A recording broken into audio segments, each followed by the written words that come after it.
22nd of July 2025, having duly notified the Senate through 2 letters that I would be resuming functions today. As a matter of fact, I'm disappointed on 2 grounds. One is the number of armed policemen that we met outside, all well kitted with guns, charged at a female senator who is unarmed with her people here, patriotic Nigerians. And the second thing is the fact that the Senate, under the leadership of Godswill Akpabio, have decided to become lawbreakers, and by denying me entrance into the chambers to resume my duty. There's been some conversations in the media by his own team, trying to twist the narrative that the judge did not order my reinstatement, and I'd like to clarify that. You see, pursuant to Section 318 of the 1999 Constitution, it is very clear that decisions of a court comes in 5 ways. It could be a judicial decree, it could be a sentence, it could be an order, it could be a conviction, and it could be a recommendation. So an order is just one of the 5 decisions that a judge can pronounce over any case, and mine tilts towards a recommendation. Now, you would think that a recommendation is a voluntary. That means the Senate has either they comply or they have the right not to comply. But I'd like to clarify that again. If you go further to the to Section 287, subsection 3 of the 1999 Constitution, again, it actually specifies in clear terms that decisions, that's any of these 5 decisions of any of the Nigerian courts, are binding and enforceable on every Nigerian and every authority. So what that means in simple terms, whether they mention that the Justice Binta Nyako of the Federal High Court made an order or made a sentence or made a judicial decree or a recommendation, whatever, however they want to interpret the literal words, interpretation of the words, it is still a decision of a court and it is still binding on the National Assembly. The second issue that I have seen withering around the media is that the Senate appealed the judgment, and I mentioned it. I'm saying it clearly. Hamza, can you please give me? Where's Hamza? Let me have that page, please. Let me have the appeal. Let me show them the appeal.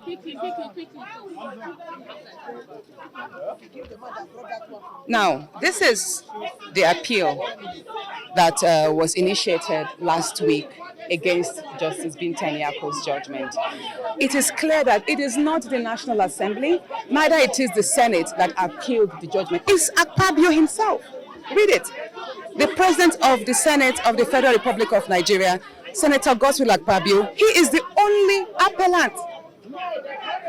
The National Assembly has not appealed that judgment. The Senate has not appealed the judgment. The Committee on Ethics has not, that suspended me wrongly, has not appealed the judgment.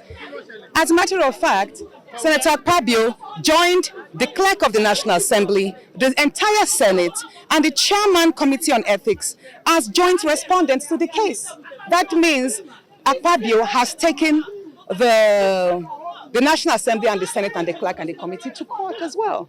Do you understand? That must be clarified. So there is no reason whatsoever, contrary to the publications I read yesterday, that I should not resume today because the Senate has appealed my suspension judgment, and that's wrong. The Senate did not. Your own appealed judgment. No, what I appealed is the contempt, and that is separate. The judgment came in 2 parts. One was to address the contempt, which is based on the satirical letter which I made, or the satirical apology letter which I made on Facebook, which the judge thought it wise in her own stride that amounts to contempt. But I'm saying clearly that does not amount to contempt of her court, because before Justice Binta Nyako was not the matter of sexual harassment or the matter of suspension.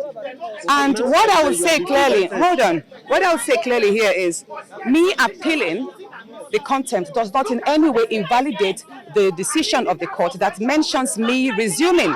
And I'll say this again. In as much as the judgment, Justice Binta Nyako's judgment, was the most watery of all the suspension judgments we've had, taking into consideration Senator Aline Dume's and Senator Omar Gege's suspension. But there is one particular portion of her decision which I want us to hinge upon, where she mentioned that me that my suspension is actually excessive, and that it being suspended for 6 months actually will prevent my ability to carry out my constitutional functions as stipulated in Section 63 of the 1990 Constitution. Now, what does Section 63 of the 1999 Constitution mean? That every senator in this and every parliamentarian is to attend a sitting not less than 181 days per year to carry out my constituted functions. And what are the constitutional functions of a senator? One, legislative, which I'll do in there. Second is oversight of the executive. And third is representative of my people.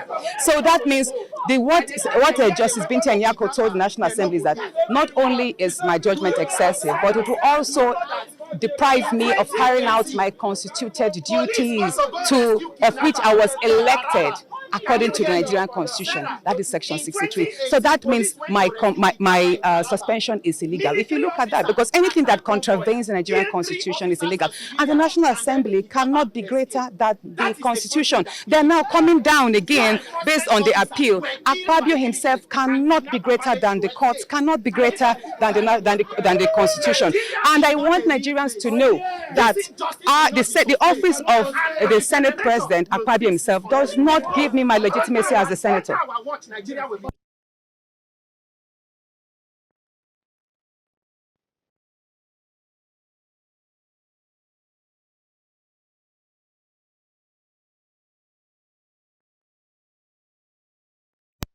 Election. So maybe well, of course I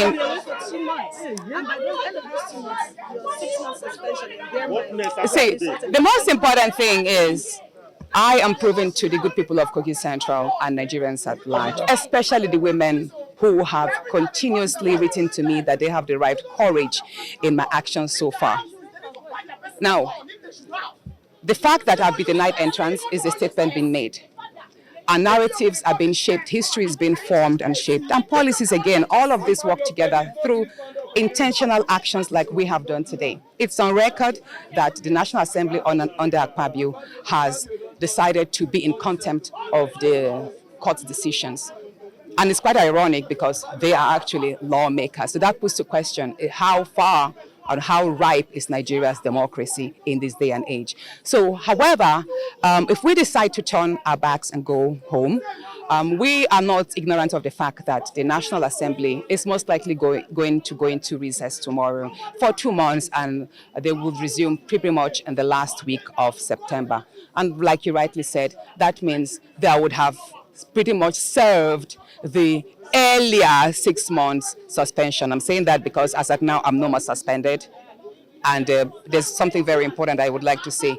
Even the suspension ab initio was fraudulent because the document that recommended my suspension was not attested to by the senators, the members of the committee. It was just an attendance sheet that was photocopied as their signatures. And if we are to go through that, that means ab initio from the onset, the suspension is wrong because the documents, the recommendation itself was faulty. So that's having mentioned that. Going forward, I'm going to have a meeting with my legal team, and then most likely they will have to probably proceed to the appellate court to seek interpretations of what has just happened, because we are law-abiding citizens. Everyone here who has accompanied me, you can see no one is unruly, even though some have vehemently decided to express their dissatisfaction with the system. I am a law-abiding citizen, and it is very important I do mention, and Nigerians should know that even though we do have 2 federal government criminal cases against me, they are on criminal defamation, simply because I spoke up on the threat to life. And everybody has a right to speak up on their threat to life. And Nigerians should know that I am not facing charges of corruption, I'm not facing charges of embezzlement, I'm not facing charges of drug abuse, and neither am I facing charges of murder. And it's ironic that the people who are actually testifying as witnesses in the 2 federal government cases have cases at EFCC have files at EFCC on record that they have actually embezzled state funds running into billions. So it's really, let me say this, it's very important I do mention the flip of our judicial system, the flip of how institutions are being utilized to oppress people who are innocent.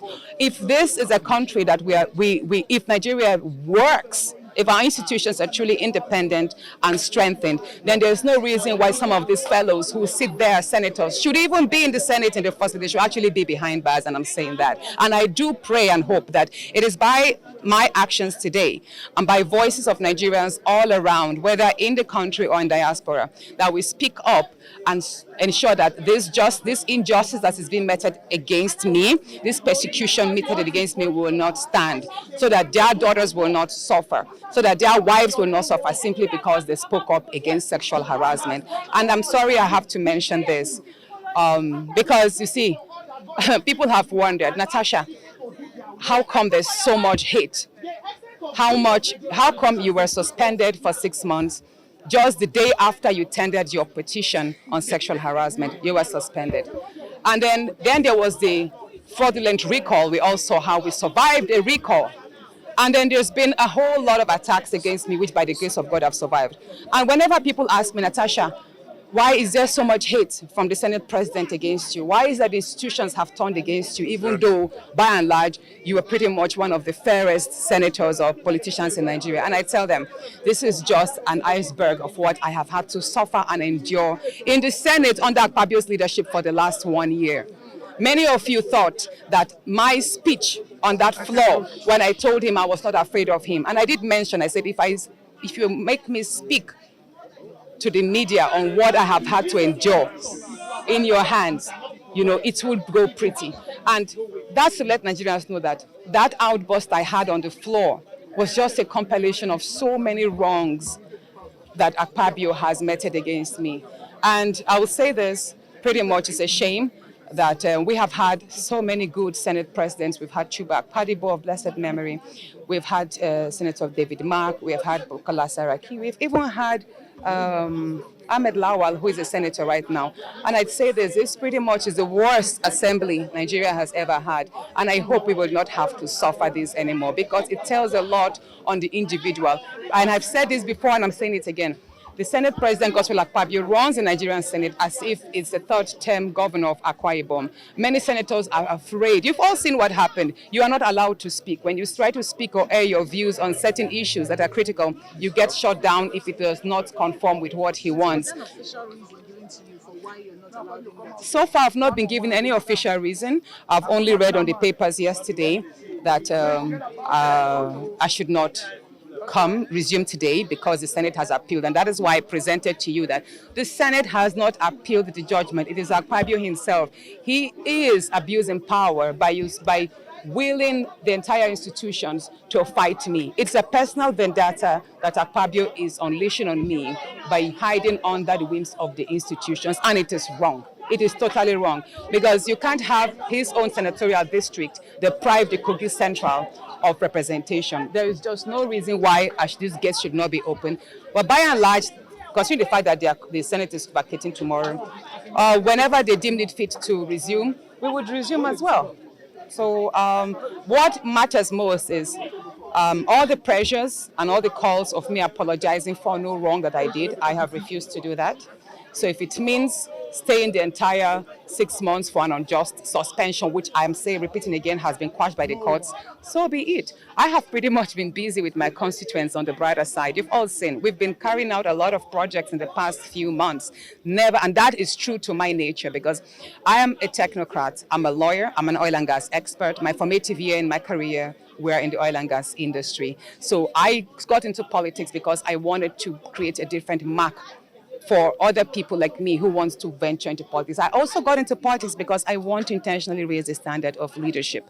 It's enough for us in Africa to sit down and admire leaders or politicians from other smaller African countries, not talk of the European world and the other Western world. So I hope that with this journey so far, however it goes, people should muster strength from me. And I hope that 2027 will have more courageous, younger, educated, intentional leaders that will be elected into office so that together we can change the narrative of Nigeria.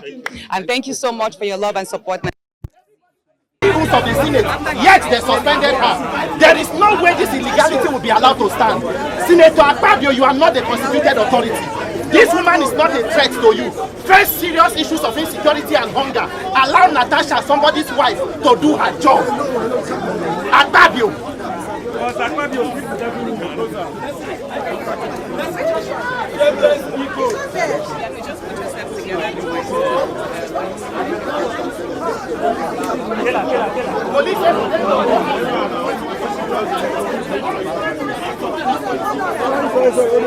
If you block this place now, if you block the place like this, it will not allow